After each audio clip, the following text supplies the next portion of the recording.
December 16, 1944. Before dawn, in the snow and fog of the Ardennes forest, the last great German offensive of the war erupted out of the gloom. 24 divisions, 500,000 men.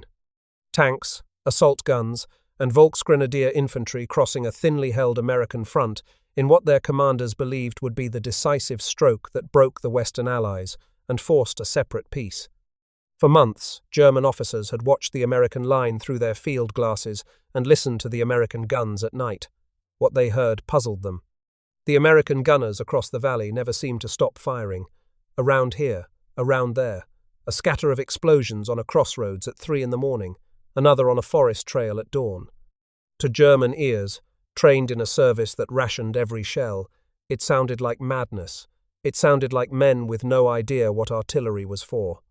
In their official reports and in their letters home, German officers used the slang word Sturmfeuer, harassment fire, and dismissed it as the symptom of an army that did not understand fire discipline. The American line opposite the 5th Panzer Army, said one of the senior German generals planning the offensive, did not even need an hour of artillery preparation to break. The Americans, he told his staff, were that weak. He was wrong. He was wrong in a way that within a few weeks would be written in the snow of the Ardennes in German blood, because every one of those scattered American shells, those harassment rounds the German artillery officers had laughed at, was part of a system that no other army on earth possessed. The Americans were not wasting ammunition. They were teaching a grid. They were registering the German positions, calibrating the math, and waiting. And when the system was finally let off its leash in the 3rd week of December 1944, the men on the receiving end would discover, far too late, what those scattered rounds had really been telling them. This is the story of how the United States Army built the most lethal artillery system the world had ever seen, of the German officers who underestimated it, and of what it did to them when they finally walked into its full weight in the open snow of the Ardennes. To understand the shock the Germans felt, you have to understand the weapon that delivered it. And the weapon was not a gun, it was a system. The American field artillery that fought from North Africa to the Elbe was built around a small, unglamorous structure called the Fire Direction Center. It was usually a tent, sometimes a farmhouse cellar, sometimes a hole scraped into the side of a hill. Inside, a handful of officers worked over a large paper chart, with grease pencils, slide rules, and a field telephone that never stopped ringing. They were not heroic figures. They did not lead bayonet charges. But they could, in 3 minutes or less, take a single voice from a forward observer and turn it into the simultaneous fire of dozens of guns landing on one point at one moment. Nothing like that existed in any other army on Earth. The Fire Direction Center was the work of a small group of officers at the Field Artillery School at Fort Sill, Oklahoma, in the late 1920s and early 1930s. The names rarely make it into popular histories. Major Carlos Brewer, who had graduated first in his class at the Command and General Staff College at Fort Leavenworth, ran the gunnery department and pioneered a method of tying every gun and every potential target to a single surveyed grid on a single chart. Major Orlando Ward, who succeeded him, took Brewer's chart and built around it the centralized direction structure that gave the system its name. Lieutenant Colonel H.L.C. Jones pushed motorization, replacing horse teams with trucks so the guns could keep pace with armor. Together, in peacetime, with almost no money and almost no public attention, they re-engineered the way artillery worked. In the older European tradition, each battery captain spotted his own shells. He stood in a tower or on a hilltop, watched a round impact, corrected the next, and walked his fire onto the target. It was an art. It was slow. And it tied each battery to its own narrow corner of the battlefield. To shift the fire of an entire battalion onto a single new target, batteries had to be reoriented one at a time, by voice or by runner, with each captain calling his own corrections. The Brewer-Ward system threw all of that away. In a series of demonstrations at Fort Sill in the early 1930s, Brewer showed that 12 guns of a battalion, scattered across miles of ground, could be laid onto a single target by a single officer in a single tent, working over a chart. Every gun in a battalion, and eventually every gun in a corps, was surveyed onto the same map. Every target, once located, could be engaged by any battery in range without a single ranging shot.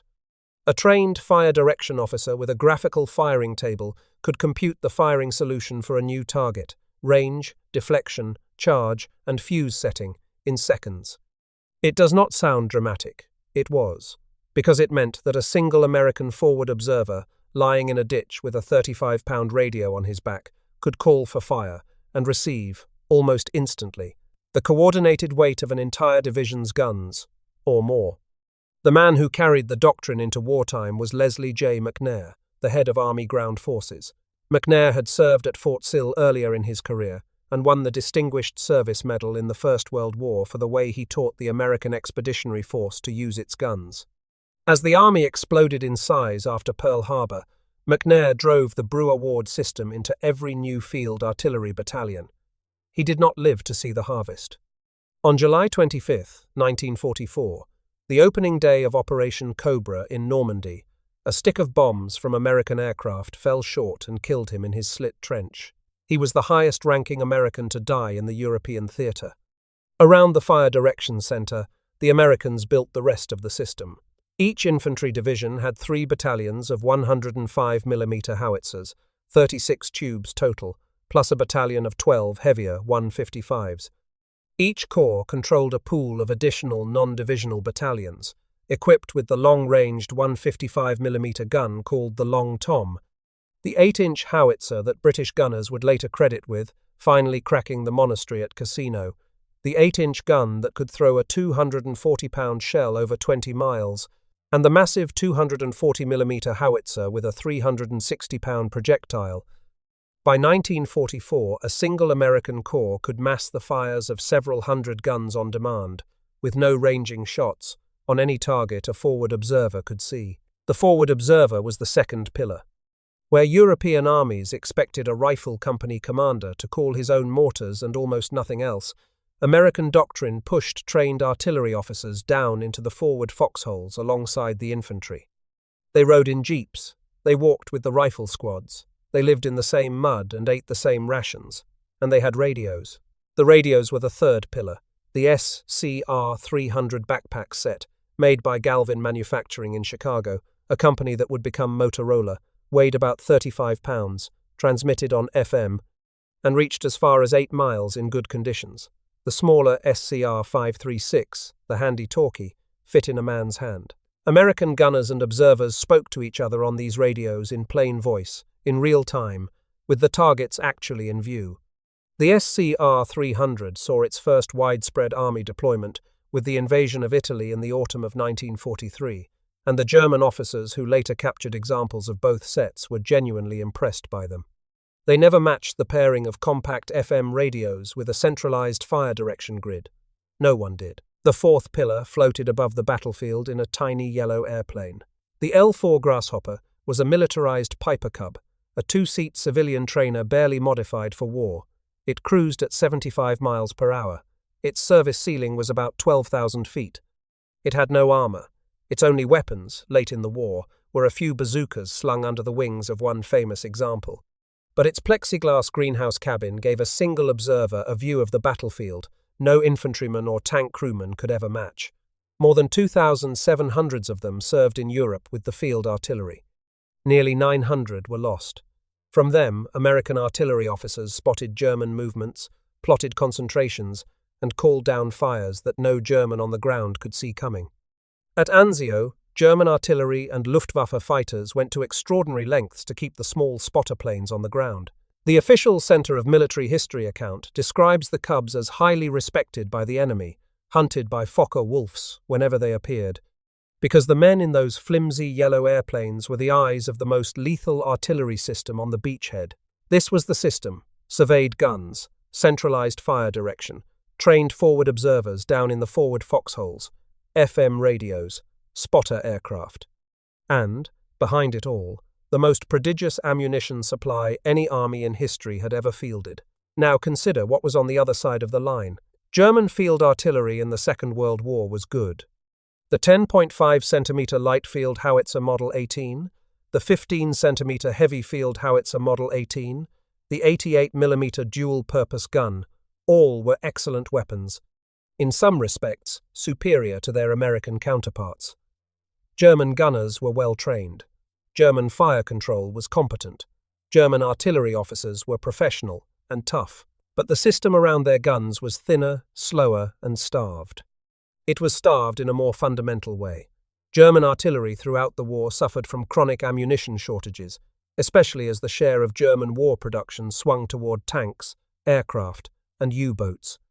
By late 1941, on the Russian front, German heavy artillery battalions averaged about 50 rounds per gun on hand. In Normandy, the German artillery facing the British Second Army was firing roughly 10% of what its British counterpart was firing back. German higher commands routinely limited fire missions to 1 or 2 shots per battery, 1 battery per mission. A German battalion commander wishing to fire a target almost always had to ask permission, and the permission, when granted, was for a handful of shells. Against that backdrop, what the Americans did with their guns looked, to a German officer, like waste. When the Americans began their slow, grinding campaign across Tunisia, then Sicily, then Italy, then France, they fired all the time. They fired by night to keep the Germans from sleeping. They fired on roads to discourage movement. They fired on suspected assembly areas. They fired on tree lines they had not even confirmed contained anyone. The 2 Infantry Division at Hill, 192 outside St. Lo, would fire as many as 20 timed concentrations a single night onto German positions, simply to grind them down. To German prisoners interrogated afterward, this looked profligate. It looked unprofessional. It looked like a country with no idea how precious a shell really was. The truth was almost the opposite. Hill 192 was a small piece of high ground in the Norman bocage, the dense hedgerow country south of the Cotentin coast. The Germans had held it since June. The American 2nd Infantry Division had been told to take it. For weeks before the assault, the divisional artillery and the corps battalions behind it fired what looked, on paper, like an arbitrary pattern of rounds onto the German positions. To the Germans, it looked like nervous American gunners spraying shells to keep their own infantry's morale up. What the gunners were actually doing was registering targets. Every burst was a calibration. Every flash, observed by a forward observer in a hedgerow or by an L4 pilot circling overhead, was tightening the firing solution by another few yards. By the time the actual American attack went in on July 11, the artillery could put a round on any tree, any sunken lane, and any German strongpoint on that hill within 3 minutes of being asked. The hill fell in 2 days. The Germans who had laughed at the harassment fire died in the same fields where the harassment fire had been registering them all along. That perception had a name in Wehrmacht slang. Officers spoke of harassment fire, Stoerfeuer, and dismissed the Americans as gunners who could not aim and who fired indiscriminately to make up for it. Hasso von Manteuffel, commanding the 5th Panzer Army on the eve of the Ardennes offensive, looked at the thinly held American front opposite him and decided to forego the standard German practice of a long preliminary bombardment, on the grounds that a long bombardment merely warned the enemy. The Americans, in his judgment, were not strong enough to require it. The contempt was wrong. It was wrong in a specific and devastating way, because every one of those scattered harassment rounds the Germans had been mocking was a registered round. Every gun that fired a shell at 3 a.m. in October had told the Fire Direction Center exactly where it was, exactly what it was firing at, and exactly what corrections the math required. The American grid was alive, it was learning, it was waiting. And the moment a real target appeared, every one of those guns could pivot in seconds and put their first volleys onto one point in 1 instant, with no warning at all. The technique was called time on target. The idea was simple to describe and brutally difficult to execute. Several batteries, often several battalions, sometimes whole corps of artillery, each at a different range and bearing from the target, would fire at staggered moments so that all of their rounds arrived at the same instant. The standard was plus or minus 3 seconds. To the men on the receiving end, there was no warning. There was no first shell, no second shell, no walking pattern. There was silence, and then, in one heartbeat, the entire sky came down on top of them. The military reason for this was psychological as much as physical. American studies showed that within 2 seconds of the first explosion, more than half of the soldiers on a battlefield are already prone. Within 8 seconds, almost all are flat with cover. The casualties of a shelling are concentrated in those opening seconds. A traditional ranging fire mission gave the target 10 or 20 seconds of warning, enough to dive into a hole. A time-on-target strike gave them nothing. The Americans first scaled the technique to corps level in the Mediterranean. There are credible accounts of it being used in Tunisia in early 1943. Lieutenant General J. Lawton Collins, who had commanded the 25th Infantry Division on Guadalcanal earlier that year, brought the practice with him to 7th Corps in Normandy. By Operation Cobra in late July 1944, Collins's 7th Corps was massing the fires of more than 1,000 artillery pieces in coordination with American heavy bombers in what was then the largest combined air and artillery preparation in the history of the United States Army. The first proof that the system worked under fire came at a place called Kasserine Pass in February 1943 in the mountains of central Tunisia. The story Americans tell of Kasserine is usually a story of failure. The American infantry was green, the American armor was outclassed. American command was confused, and General Lloyd Fredendall, the senior American on the ground, was relieved soon afterward. Erwin Rommel personally led elements of his Afrika Korps through the pass in the opening days of the battle, and the United States Army took its worst beating of the war up to that point. But underneath the failure, in the rear, something else was happening. As the front collapsed and the infantry fell back, the American artillery did not. From February 21 to 24, around the road junctions of Thala and along the Hatab River, American gunners massed their fires in concentrations the German Afrika Korps had not seen before from the Western Allies. Robert Schettino, Carlo di Este, and Rick Atkinson have all noted the same thing in their accounts of the campaign. The infantry fell back, the armor was driven back. But the artillery, almost alone, held.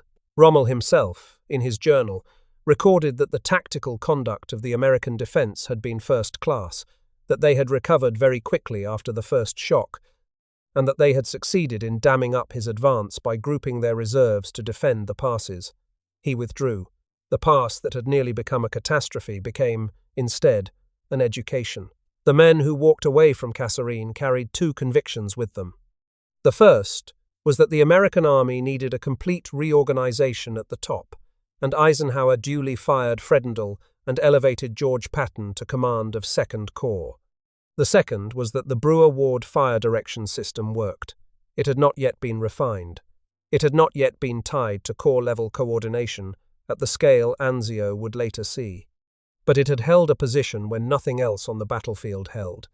And that was enough to ensure that every American division activated in 1943 and 1944 would be built around that system. But the technique came of age at Anzio. The American beachhead south of Rome, established in January 1944, was a flat, exposed marsh ringed by German artillery in the hills. It should have been a death trap. It nearly was. But it was also the place where the American fire direction system met the conditions it had been designed for. By February of that year, hundreds of Allied guns were firing on coordinated commands from a single fire direction structure, naval guns in the harbour, heavy mortars on the perimeter. Field artillery battalions surveyed onto the same grid. When German infantry was spotted assembling for a counterattack, an order would go out. Fire at this coordinate, at this exact minute. Battery after battery, scattered across the beachhead, would each compute their own time of flight and pull their lanyards on a staggered countdown, and the rounds would all land together. A veteran of the 84th Chemical Mortar Battalion at Anzio remembered the new procedure with quiet awe in his memoir.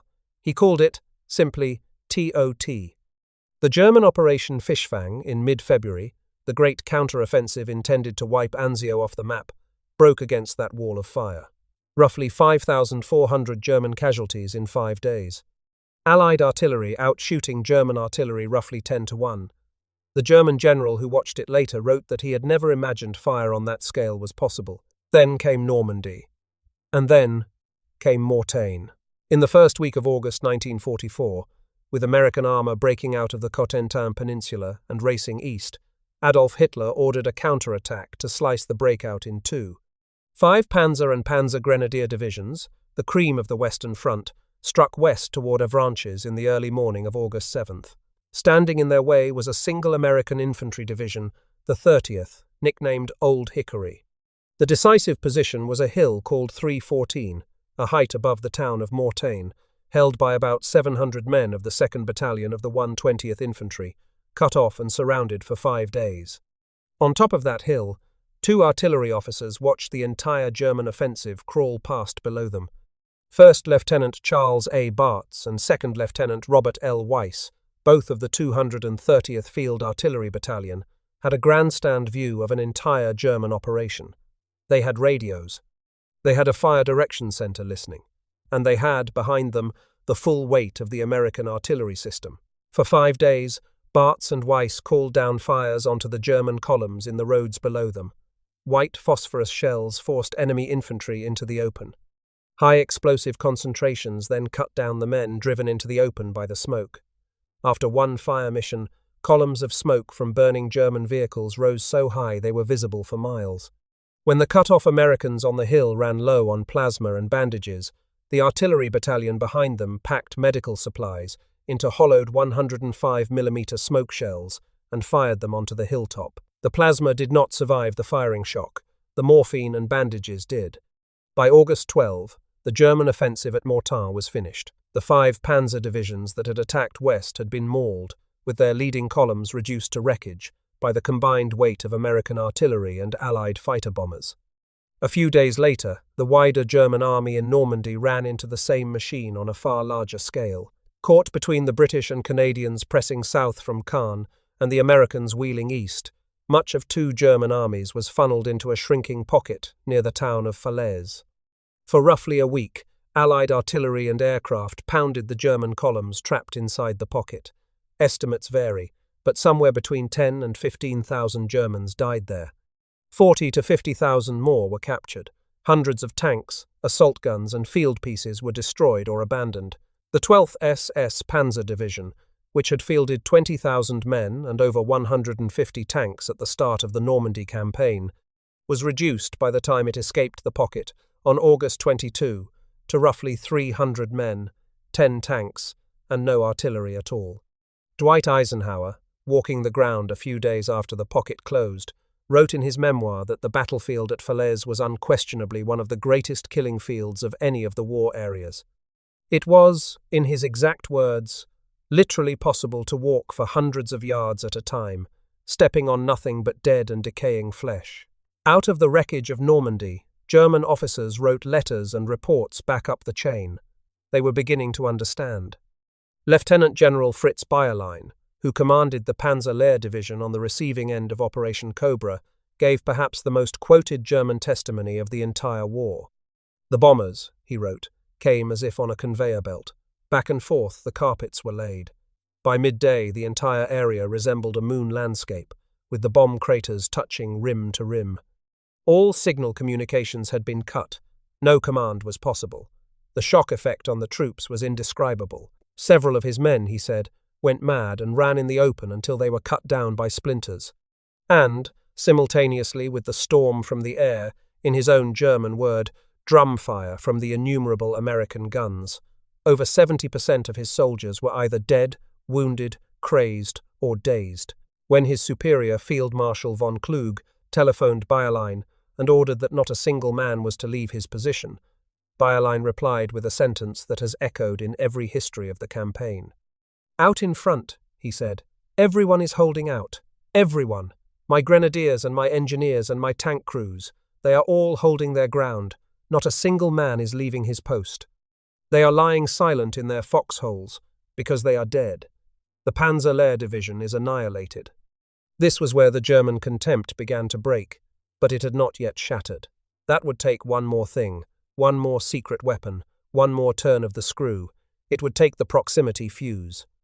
The fuse was the third great secret of the American war effort, after the atomic bomb and radar. The British began work on it in 1939. The Americans took it over in 1940. The lead organization was Section T of the National Defense Research Committee, working under Dr. Merle Tuve at the Carnegie Institution in Washington, an outfit that grew into the Johns Hopkins Applied Physics Laboratory. A young physicist named James Van Allen, who would later give his name to the radiation belts that ring the Earth, led the effort to miniaturize vacuum tubes small enough to fit inside the nose of an artillery shell and tough enough to survive 20,000 times the force of gravity at the moment the shell was fired. What they were building was, in essence, a tiny radar set. As the shell flew, A small radio transmitter in the nose listened for the echo of its own signal bouncing back from the ground. When the echo told the fuse it was about 30 to 50 feet above whatever was below it, the shell exploded in the air. This, on the surface, was a small thing, a shell that burst above the ground instead of on impact. To anyone not in a foxhole, it sounded like an engineering curiosity. To anyone in a foxhole, it was the end of the world. A foxhole protects an infantryman from horizontal blast. The shell that lands 10 feet away on the surface throws most of its fragments outward at ground level. The man crouched below the surface lives. An airburst inverts the geometry. The shell explodes above the foxhole and rains shrapnel downward, into the hole, on top of the man who thought he was safe. Without overhead cover of logs and earth, the foxhole becomes a coffin. The fuse was codenamed, by the Navy, VT, deliberately ambiguous letters chosen so that anyone overhearing them would not guess what they did. The Army called it POSIT. By the end of the war, more than 20 million had been built. Roughly 87 different American firms in 110 factories were involved. The Crosley Corporation, which had been a maker of consumer radios and refrigerators, became one of the largest producers. Wurlitzer, the company that made theatre organs, made the early casings. Initial tube production began in a former General Electric Christmas light plant in Cleveland. By the standards of the war, it was one of the largest secret electronics programs ever undertaken, second only to the Manhattan Project itself. The fuse first went into combat at sea. On January 5, 1943, the cruiser USS Helena, returning from a bombardment in the Solomon Islands, was attacked by Japanese aircraft. Her aft battery of 5-inch guns, firing the new ammunition, downed an Aichi dive bomber on the second of 3 salvos. But the Pentagon refused, for almost 2 years, to authorize the fuse for use over land. The reason was simple. At sea, a dud shell sinks. Over land, a dud lands in a field, and a German engineer can pick it up, take it apart, and copy the design. The fear was that German air defense would acquire the technology and use it to massacre Allied bombers over Europe. The fuse was authorized over land for the first time in June 1944, in defense of London against the V-1 flying bomb. It was devastating. 79% of the V-1s reaching the southern English coastal anti-aircraft belt that summer were destroyed by VT-fused shells. In the words of one of Section T's senior men, the fuse saved London. Use of the fuse in ground combat was scheduled, cautiously, for January 1945. Adolf Hitler did not wait for January. On the morning of December 16, 1944, in the snowy Ardennes, 2 German armies erupted out of the fog and threw themselves at the thinly held American front, some 24 divisions. Hundreds of thousands of men, the last great German offensive of the war, the Battle of the Bulge had begun. Within days, after the desperate first phase of the emergency had already cost the United States Army the better part of 2 divisions, Eisenhower formally requested that the proximity fuse be cleared for use in ground combat. By December 21, 1944, the restriction was lifted. Some American gunners, including the 406th Field Artillery Group at Monschau, had already pressed the new fuse into service under emergency authority in the opening hours of the battle. After almost 2 years of being held back from the field, the fuse was at last fully in the hands of American gunners on the Western Front. The Germans had walked into the battlefield they had been training the American gunners on for months. On the northern shoulder of the German breakthrough, a place called Elsenborn Ridge, 3 American infantry divisions, the 2nd, the 99th, and the 1st, dug in along a line of low hills with dense forests in front. The ground favored the defender. The roads behind favored the attacker. The Germans needed to break through that ridge in the first 2 days, or the entire offensive would fail. They did not break through. Not in 2 days. Not in 5. Not at all. The reason was American artillery. Behind the ridge, the Americans had assembled an unusually dense concentration of corps and divisional guns. On December 21, the artillery of the 1st Infantry Division, the Big Red One, fired over 10,000 rounds in 8 hours in defense of a small town called Dom Butgenbach. As the National World War II Museum's account records, several German tanks managed to break the lines, but not a single Panzer Grenadier got close to the American foxholes. The German infantry was being eviscerated in the open snow before it could reach the men it was supposed to overrun. This was the only sector of the entire Battle of the Bulge where the Germans failed to advance at all. The northern shoulder, in the assessment of the United States Army's official history, was where Hitler's offensive ran its head into a wall it could not break. The wall was not concrete, it was shell fire, and much of it, for the first time on a large scale on the Western Front, was bursting 40 feet above the heads of German troops.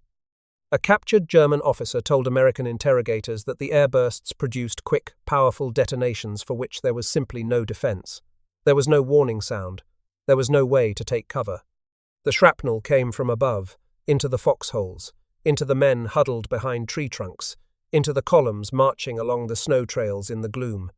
Another German prisoner described how a patrol of his men, 96 of them, was caught by a single posit time on target strike in the Hurtgen forest and was effectively wiped out. Further south, around the road junction town of Bastogne, the same system was at work in miniature. The 101st Airborne Division, plus armour from the 10th and the all-black 969th Field Artillery Battalion, plus the 463rd Parachute Field Artillery Battalion, were surrounded inside the town from December 20 onward. The acting division commander was Brigadier General Anthony McAuliffe, who was himself an artilleryman. When the Germans sent in a surrender ultimatum on December 22, McAuliffe wrote his one-word reply on a piece of paper: nuts. The German officer carrying the ultimatum did not understand the word and had to ask. He was told it meant, in soldiers' language, go to hell. The defence of Bastogne was an artillery defence. The 463rd Parachute Field Artillery Battalion fired more than 7,600 rounds in the first 12 days of the siege, often firing in a full 360-degree arc as the Germans pressed in from every side. American gunners inside the perimeter routinely engaged German tanks in direct fire over open sights as the panzers came within yards of their muzzles.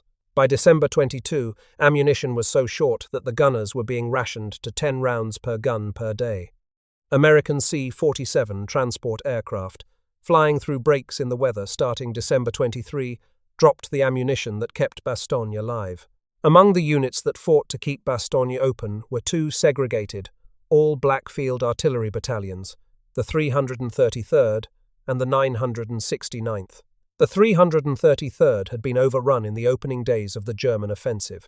11 of its men, soldiers from Service Battery and Sea Battery who had taken refuge in a farmhouse near the Belgian village of Wereth, were captured by elements of the 1st SS Panzer Division. They were tortured and shot. Their bodies were left in the snow and were not recovered for weeks. The 969th, which made it into Bastogne and fought through the siege, would later be awarded the Presidential Unit Citation. The men who served in those battalions had been told, in many cases by their own officers, that they were in the Army's lowest priority units. They proved otherwise on a hilltop in Belgium in the worst week of the war on the Western Front. The German general commanding the 26th Volksgrenadier Division attacking Bastogne was named Heinz Cocotte. After the war, the United States Army Historical Division asked Cocotte to write down what he had experienced. His manuscript is one of the most candid and useful primary sources on the German side of the Bulge. In it, Cocotte described attack after attack being met by furious, well-directed, sharply concentrated American fire.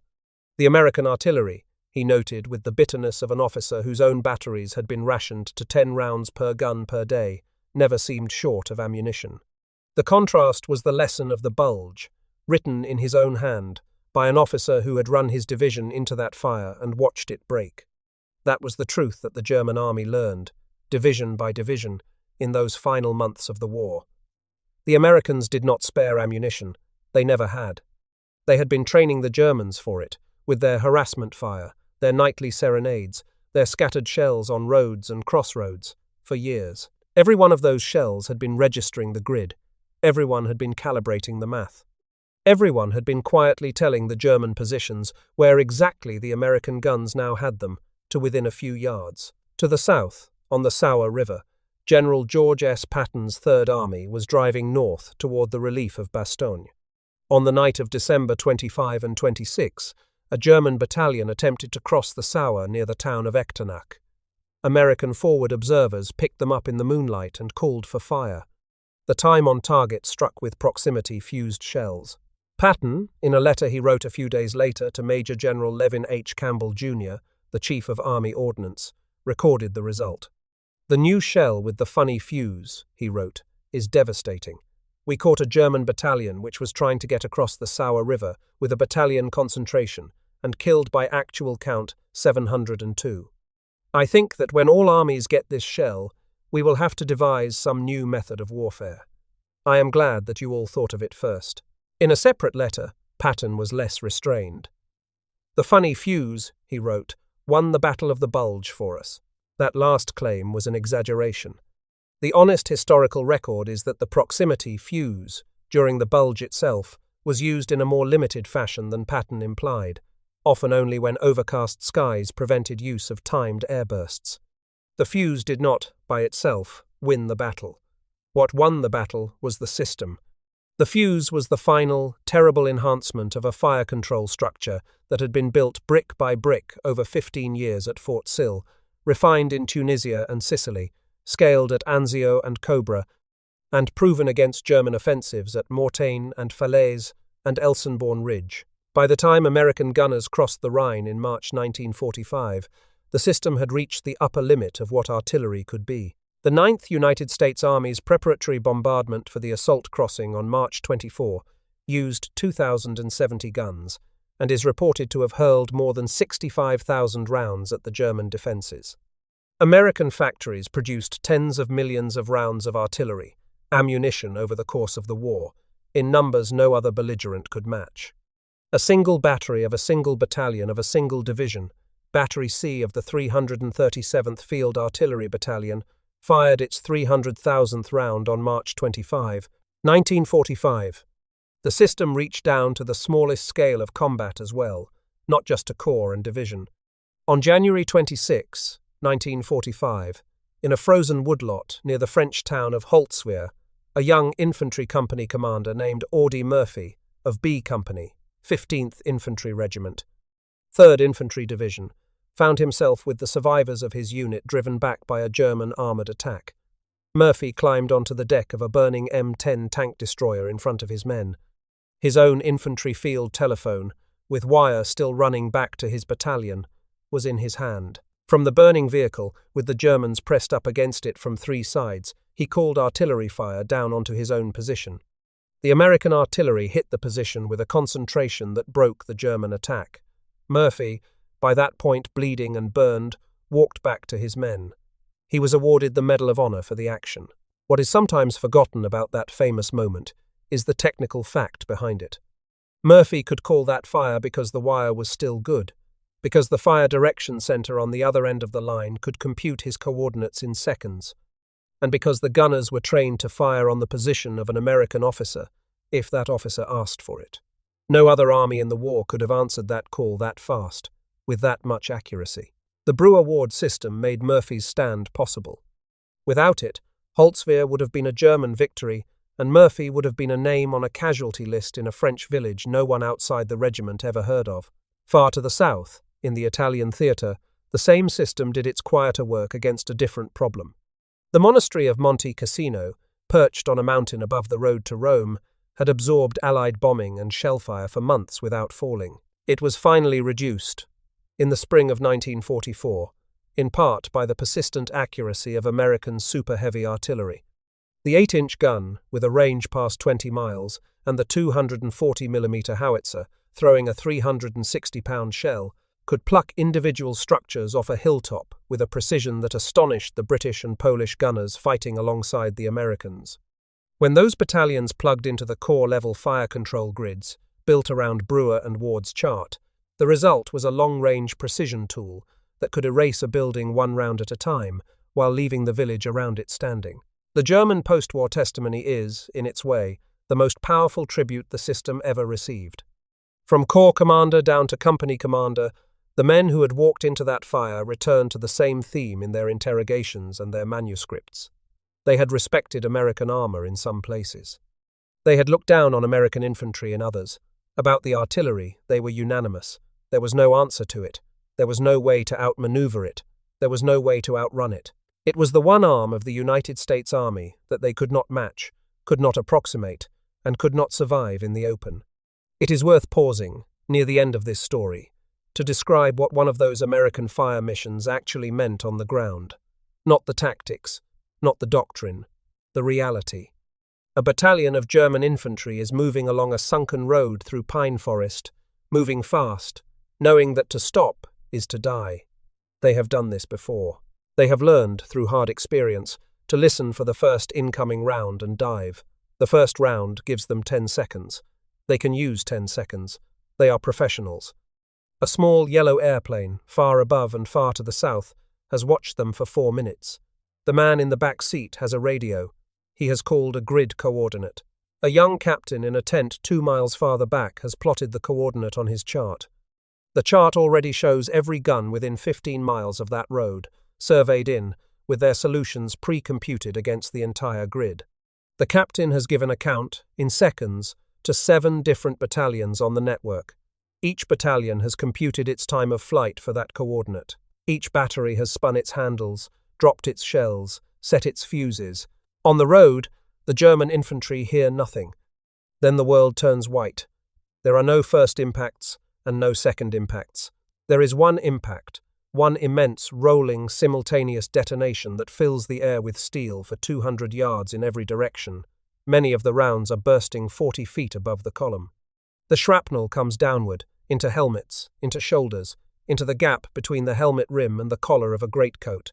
The men who throw themselves into the ditch do not save themselves. The geometry no longer protects them. The geometry has been inverted. 3 seconds. That is the entire mission. 3 seconds in which the men on that road stop being a battalion and become, in the calm administrative phrasing of the after-action reports, a casualty list. The Wehrmacht had a word for what it experienced in those 3 seconds. It had borrowed the word from its own grandfathers, from the trenches of the First World War, where massed German artillery had pinned French and British infantry in muddy holes for days. The word was Trommelfeuer, drumfire. They used the same word, in their reports and their letters home, for what the Americans were now doing to them. It was, in a way, the most honest tribute they could have paid.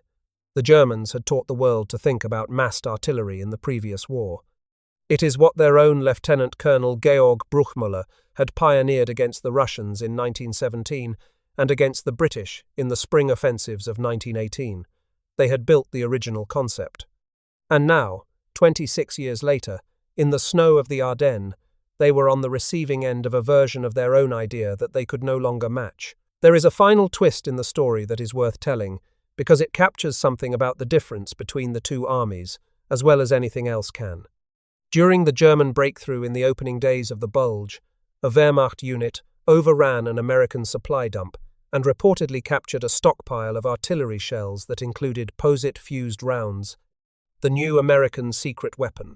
The Germans never identified them for what they were.